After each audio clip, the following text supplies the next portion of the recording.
শিক্ষার্থীবৃন্দ, সুপ্রিয় শিক্ষার্থীবৃন্দ, আজ আবারও তোমাদের সামনে অনলাইন ক্লাস নিয়ে হাজির হয়েছি। আমি মোহাম্মদ মুজিবুর রহমান, একাদশ দ্বাদশ শ্রেণী উচ্চতর গণিত দ্বিতীয় পত্রের বলবিদ্যা অংশের সমান্তরাল বল নিয়ে গত ক্লাসে আলোচনা করেছিলাম। আজকেও সেই সমান্তরাল বল নিয়েই আলোচনা করব। গত ক্লাসে আমরা দুইটি সদৃশ সমান্তরাল বলের লব্ধির মান প্রয়োগ বিন্দু নির্ণয় করেছিলাম। আজকে আমরা দুইটি সদৃশ নয়, বিসদৃশ অসমান সমান্তরাল বলের লব্ধি নির্ণয় করব এবং লব্ধির প্রয়োগ বিন্দু নির্ণয় করব। সেজন্য এই চিত্রটা একটু বর্ণনা দিচ্ছি আমি, লক্ষ্য করো। কোনো অনড় বস্তুর বা জড় বস্তুর এ বি এর এ এবং বি বিন্দুতে যথাক্রমে পি মানের বল এ এল দ্বারা সূচিত হচ্ছে এবং কিউ মানের বল বি এম দ্বারা সূচিত হচ্ছে। অর্থাৎ আমরা লক্ষ্য করতেছি এই তীর চিহ্ন দিয়ে পি মানের বলটা এ এল বরাবর আর কিউ মানের বলটা বি এম বরাবর কাজ করতেছে, অর্থাৎ বল দুইটা পরস্পর বিপরীতমুখী। এই জন্য আমরা এই ধরনের বলকে বলি অসদৃশ সমান্তরাল বল। এবং এখানে পি কে কিউ এর থেকে বড় ধরে নিয়ে আমরা কাজটা করব। তো দুইটি বিসদৃশ সমান্তরাল অসমান বল এ বিন্দুতে আর বি বিন্দুতে কার্যরত আছে, যাদের মান এবং দিককে যথাক্রমে এ এল এবং বি এম দ্বারা সূচিত করা হচ্ছে। এবার বি এ বরাবর এফ মানের একটা বল আমরা এ বিন্দুতে প্রয়োগ করলাম এবং এ বি বরাবর এফ মানের একটা বল আমরা বিই বরাবর প্রয়োগ করলাম। তো এ বিন্দুতে এডি বরাবর এফ এবং বি বিন্দুতে বিই বরাবর এফ, এই বল দুটি পরস্পর বিপরীতমুখী এবং সমান।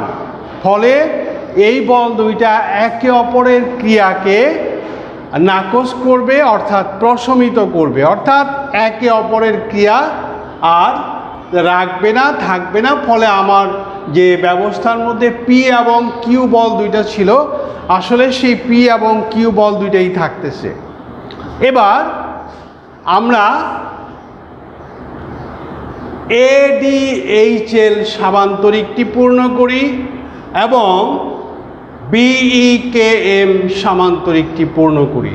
তাহলে এ বিন্দুতে আমার যে দুইটা বল ক্রিয়ারত আছে, একটা বল এ এল বরাবর পি বল, আরেকটা এডি মান দ্বারা এডি বরাবর এফ বল। এই পি বল আর এফ বলের লব্ধি তাদের ছেদবিন্দু এ গামী কর্ণের অর্থাৎ এইচ দ্বারা মানে ও দিকে প্রকাশ করবে।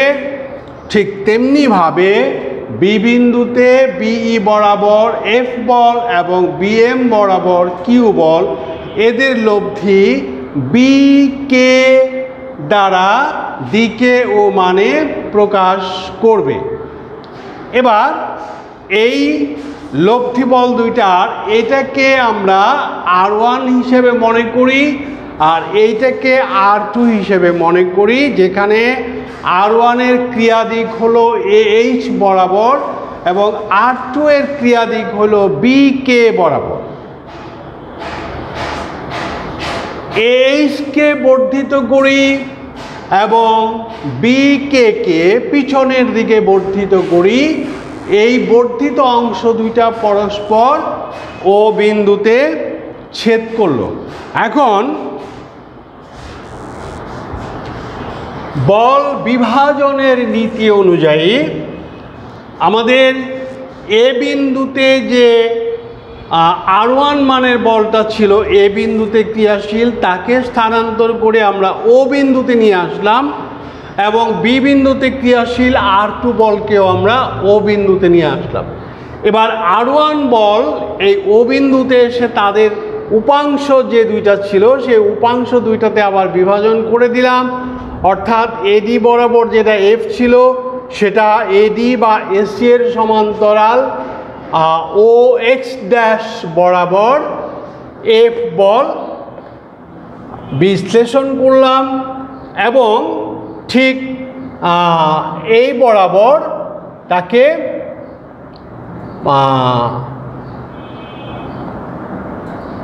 ও মানে সি ও বরাবর পি বলকে বিশ্লেষণ করলাম। ঠিক এমনিভাবে এখানে যে বি বিন্দুতে ক্রিয়ারত R2 বল ছিল সেটা ও বিন্দুতে স্থানান্তর করে R2কে বি বিন্দু অনুযায়ী বি বরাবর যে এফ বল ছিল সেটা ও এক্স বরাবর এফ বল হিসেবে এবং ও সি বরাবর তাকে কিউ বলে বিশ্লেষণ করলাম, ও সি বরাবর কিউ বলে বিশ্লেষণ করলাম। এখন ও এক্স বরাবর এফ বল এবং ও এক্স ড্যাশ বরাবর যে এফ বল ক্রিয়া করছে তারা পরস্পর বিপরীতমুখী এবং সমান বল, ফলে এই এফ বল এবং এই এফ বল পরস্পরের ক্রিয়াকে নাকচ করবে। সুতরাং সি ও বরাবর আমরা এখন দুইটা বলের ক্রিয়া পাবো, একটা সি ও বরাবর পি বল, আরেকটা ও সি বরাবর কিউ বল, অর্থাৎ সি ও বরাবর পি বল, ও সি বরাবর কিউ বল। এখন একই রেখার বিপরীত দিকে দুইটা বল যদি ক্রিয়া করে পি বল কিউ বল, এখন পিটা বড়, কাজেই এর লব্ধিটা হবে পি মাইনাস কিউ।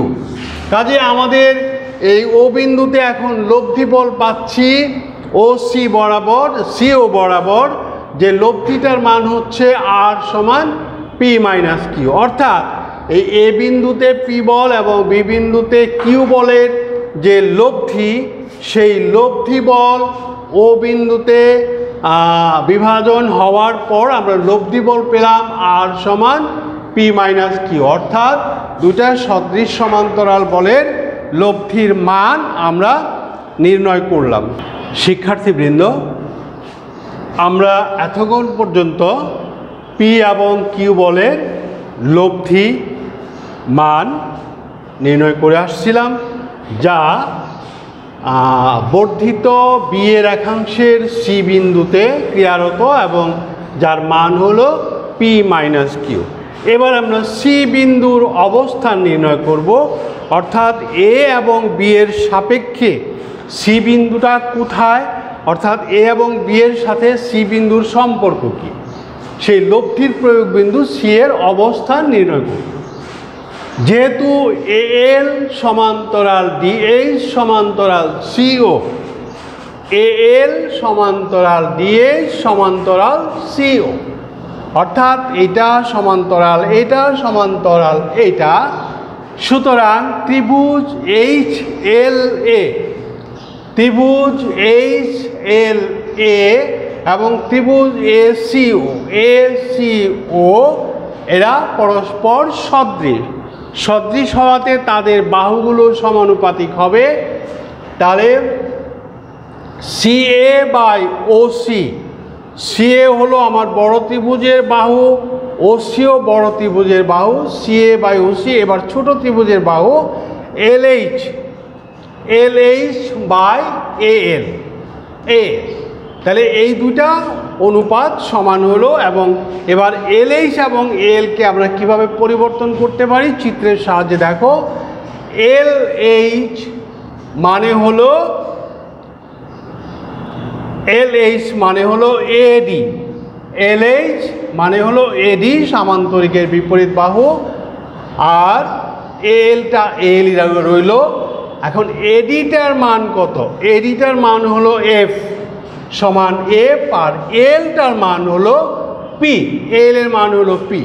এবার মাঝখানের অংশ দুইটা যদি বাদ দেই এই প্রথমটা শেষটা নিয়ে আমরা যদি আর গুণন করি, বজ্র গুণন করি, তাহলে আমরা পাই পি ইন্টু সি এ সমান এফ ইন্টু ও সি। এটা একটা সম্পর্ক। ঠিক একইভাবে আমরা বি সি ও এবং বিই কে, বি সি ও এবং বিই কে, এই যে দুইটা ত্রিভুজ, এই বড় ত্রিভুজটা আর এই ত্রিভুজটা, এরাও পরস্পর সদৃশ এবং এই সদৃশ হওয়ার কারণে আমরা এখান থেকে একইভাবে আমরা পাচ্ছি কিউ ইন্টু বিসি সমান এফ ইন্টু সিও। এটাকে আমরা 2 নম্বর সম্পর্ক দিলাম, আগেরটাকে 1 নম্বর সম্পর্ক দিলাম। এখন 1 নম্বর এবং 2 নম্বর সম্পর্কের মধ্যে আমরা যেটা দেখতেছি, 1 নম্বর সম্পর্কেও ডান দিকে আছে এফ ইন্টু ও সি, 2 নম্বর সম্পর্কেও ডান দিকে আছে এফ ইন্টু ও সি। ফলে এফ ইন্টু ও সি যদি দুইটা সম্পর্কেই ডান দিকে থাকে, তাহলে বাম দিকের অংশটাও তাদের সমান হবে। অর্থাৎ 1 এবং 2 নম্বর সম্পর্ক থেকে আমরা পাবো পি ইন্টু সি এ সমান Q into BC, P into C A সমান কিউ ইন্টু বিসি। এই যে পি ইন্টু সি এ সমান কিউ ইন্টু বিসি, এখান থেকে আমরা লিখতে পারি সি এ কে বিসি দিয়ে ভাগ করে পিটাকে কিউ এর নিচে ভাগ করে দিলাম। এটাই মূলত আমার ওই সি বিন্দুর সাথে এ এবং বি বিন্দুর সম্পর্ক। এটাকে এইভাবে বলা যায়, সি বিন্দুটি এ বি রেখাকে বহিস্থভাবে বল দুইটির ব্যস্তানুপাতে বিভক্ত করে। এই হলো আমার সি বিন্দুর অবস্থান। শিক্ষার্থীবৃন্দ, আমরা এতক্ষণ দুইটি বিসদৃশ সমান্তরাল অসমান বলের লব্ধির মান ও তার প্রয়োগ বিন্দু নির্ণয় করছিলাম। এবার আমরা একটি গাণিতিক সমস্যার সমাধান করব। গাণিতিক সমস্যাটা হলো এবিসি ত্রিভুজে এ বি সি কৌণিক বিন্দুতে যথাক্রমে পি কিউ আর মানের 3টি সমমুখী সমান্তরাল বল ক্রিয়ারত আছে। সমমুখী সমান্তরাল বল মানে সদৃশ সমান্তরাল বল, সমমুখী মানে একই দিকে মুখ করা, ক্রিয়ারত আছে। তাদের লব্ধি ওই ত্রিভুজের অন্তকেন্দ্রে ক্রিয়ারত। যদি তাই হয় তাহলে তোমাকে প্রমাণ করতে হবে নাম্বার 1 পি অনুপাত কিউ অনুপাত আর সমান সাইন এ অনুপাত সাইন বি অনুপাত সাইন সি, এবং নাম্বার 2 পি বাই এ সমান কিউ বাই বি সমান আর বাই সি। তো এর জন্য আমরা কি করব, আমরা প্রশ্নের কথা মতো একটা ত্রিভুজ নিলাম এবিসি, যাদের এ বি সি কৌণিক বিন্দুতে 3টা বল ক্রিয়ারত আছে। এ বিন্দুতে পি বল, বি বিন্দুতে কিউ বল, সি বিন্দুতে আর বল। এরা একই দিকে মুখ করা, অর্থাৎ সমমুখী সমান্তরাল বল। কাজেই আমরা এখন এই 3টা সমমুখী সমান্তরাল বল আমাদের এবিসি ত্রিভুজের 3টা কৌণিক বিন্দুতে ক্রিয়ারত হলো। এ বি সি কোণগুলির অন্তর্দ্বিখণ্ডকগুলি পরস্পর আই বিন্দুতে ছেদ করে। কারণ ওই যে অন্তকেন্দ্রের কথাটা আছে, যে লব্ধিটা ত্রিভুজের অন্তকেন্দ্রগামী, অর্থাৎ অন্তকেন্দ্রে ক্রিয়া করে। এখন একটা ত্রিভুজের অন্তকেন্দ্র কি করে পাওয়া যায়, তাদের যে 3টা কোণ আছে, কোণ 3টাকে মানে সমদ্বিখণ্ডিত করলে তারা যে বিন্দুতে মিলিত হয় সেটাই হলো অন্তকেন্দ্র। অর্থাৎ এ কোণ এর দ্বিখণ্ডক এডি, বি কোণের দ্বিখণ্ডক বিই, সি কোণের দ্বিখণ্ডক সিএফ আঁকার ফলে এই 3টা রেখা ত্রিভুজের অভ্যন্তরে আই বিন্দুতে ছেদ করলো। এই আইটাকেই বলা হয় ত্রিভুজের অন্তকেন্দ্র। তাহলে ত্রিভুজের অন্তকেন্দ্র হলো আই। এখন বি ও সি বিন্দুতে যে 2টা বল কাজ করতেছে, একটা কিউ একটা আর, এরা অবশ্যই ডি বিন্দুতে ছেদ করবে, কারণ লব্ধিগুলো যেহেতু আই বিন্দুতে ছেদ করতেছে, অতএব প্রত্যেকটা বিন্দুই এ আই বি আই বা সি আই এর সমান্তরাল থাকবে। কাজেই এখানে বিসি রেখার উপরে ডি বিন্দু আছে, অতএব কিউ বিন্দু কিউ বল এবং আর বলের লব্ধি বিসি রেখাংশের ডি বিন্দুতে ক্রিয়াশীল এবং তার মান হলো কিউ প্লাস আর, যা বিসি রেখার ডি বিন্দুতে ক্রিয়াশীল হবে। আবার বল তিনটির লব্ধি আই বিন্দুগামী বলে আই বিন্দুটি এডি রেখার উপর অবস্থিত হবে। লব্ধি আই বিন্দুগামী, কাজে আই বিন্দুটা এডি রেখার উপরে অবস্থিত হবে। অর্থাৎ এডি রেখা এ কোণকে সমদ্বিখণ্ডিত করবে, অর্থাৎ এডি রেখাটা এ কোণকে সমদ্বিখণ্ডিত করবে। যদি তাই হয় তাহলে আমরা একটা ত্রিভুজের একটা কোণকে যদি সমদ্বিখণ্ডিত করে তাহলে অনুপাতের সূত্র অনুযায়ী আমরা লিখতে পারি BD by CD, BD by CD সমান এবি বাই এসি। অর্থাৎ যে কোণটাকে সমদ্বিখণ্ডিত করলো সেই কোণের সংলগ্ন বাহু বিপরীত বাহুকে যে অনুপাতে বিভক্ত করলো তারা সমান, অর্থাৎ বিডি বাই সিডি সমান এবি বাই এসি। এটাকে আমরা একটা নাম্বারিং করলাম। কিন্তু লব্ধি সি বিন্দুগামী বলে কিউ ইন্টু বিডি সমান R into CO, Q into BD R into CD, এটা সিডি হবে, সিও না সিডি। যাই হোক, লব্ধি ডি বিন্দুগামী বলে কিউ ইন্টু বিডি অর্থাৎ সমান্তরাল বলের যে আমরা সদৃশ সমান্তরাল বলের লব্ধির যে প্রয়োগ বিন্দু পাইছিলাম সেটা হলো পি ইন্টু এসি সমান কিউ ইন্টু বিসি, সেই আলোকে কিউ ইন্টু বিডি সমান আর ইন্টু সিডি বা বিডি বাই সিডি সমান আর বাই কিউ। আমরা এটাকে আরেকটা সম্পর্কের নাম দিলাম। এখন আমরা দেখতেছি এই 1 নম্বর সম্পর্ক এবং 2 নম্বর সম্পর্কের বাম পক্ষে বিডি বাই সিডি সমান অনুপাত আছে, কাজেই তাদের ডান পক্ষও সমান হবে, অর্থাৎ এবি বাই এসি সমান হবে আর বাই কিউ। তাহলে 1 এবং 2 নম্বর সম্পর্ক থেকে আমরা পাই আর বাই কিউ সমান এবি বাই এসি। এটাকে আমরা কিউ এর নিচে কিউটাকে এখানে নিয়ে আসলাম, অর্থাৎ কিউ বাই এসি হয়, আর কিউ বাই এসি, আর আর এর নিচে আমরা এবি নিয়ে আসলাম, তাতে হয় আর বাই এবি, অর্থাৎ কিউ বাই এসি সমান আর বাই এবি। ঠিক একইভাবে আমরা প্রমাণ করতে পারি পি বাই বিসি সমান কিউ বাই এসি। তাহলে কিউ বাই এসি এখানে দুই পক্ষের সমতা আছে, কাজেই Q by BC R by AB P by BC, Q by AC R by AB P by BC, এই তিনটা সম্পর্কই পরস্পর সমান। এই জন্য আমরা লিখলাম পি বাই বিসি সমান কিউ বাই এসি সমান আর বাই এবি। এখন পি বাই বিসি, বিসি মানে কি? বিসি মানে হলো এবিসি ত্রিভুজের প্রথম বাহু, অর্থাৎ যার মান এ, ছোট হাতের এ। এসি মানে দ্বিতীয় বাহু, তার মানে ছোট হাতের বি। আর এবি মানে হলো তৃতীয় বাহু, ছোট হাতের সি। তাহলে পি বাই ছোট হাতের A Q by B R by C, এই হলো আমাদের প্রথম সম্পর্কটা প্রমাণ হইল, দ্বিতীয় সম্পর্কটা প্রমাণ হলো। এবার ত্রিভুজের সাইন সূত্র থেকে আমরা পাই A by sine A, B by sine B, C by sine C, এটা আরেকটা সম্পর্ক। এই দুইটা সম্পর্ক থেকে আমাদের আসতেছে P by sine A, Q by sine B, R by sine C, অর্থাৎ পি অনুপাত কিউ অনুপাত আর সমান সাইন এ অনুপাত সাইন বি অনুপাত সাইন সি। এই সম্পর্কটা কিভাবে আসলো সেটা আমি তোমাদের একটু দেখাচ্ছি।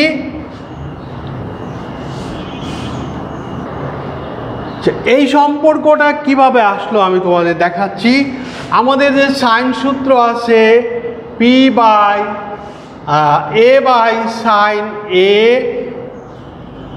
সমান B by sine B, C by sine C, এটাকে যদি আমরা কে ধরে নেই, যদিও ওখানে সংক্ষেপ করা হয়েছে কে ধরা হয় নাই, তাহলে আমরা কি পাই?